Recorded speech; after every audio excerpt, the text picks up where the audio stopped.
Harapan saya dengan dilaksanakannya kegiatan ini, ke depan Kanwil Kementerian Hukum dan HAM Aceh serta 37 PT akan memiliki manajemen risiko, dokumen manajemen risiko tepatnya.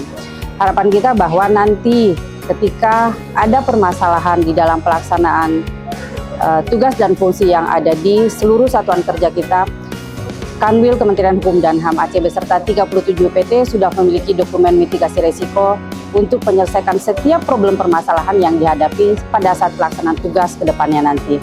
Dengan kegiatan ini kami berharap bahwa Kementerian Hukum dan HAM Aceh dapat berkontribusi dalam meningkatkan indeks SPIP Kementerian Hukum dan HAM secara nasional.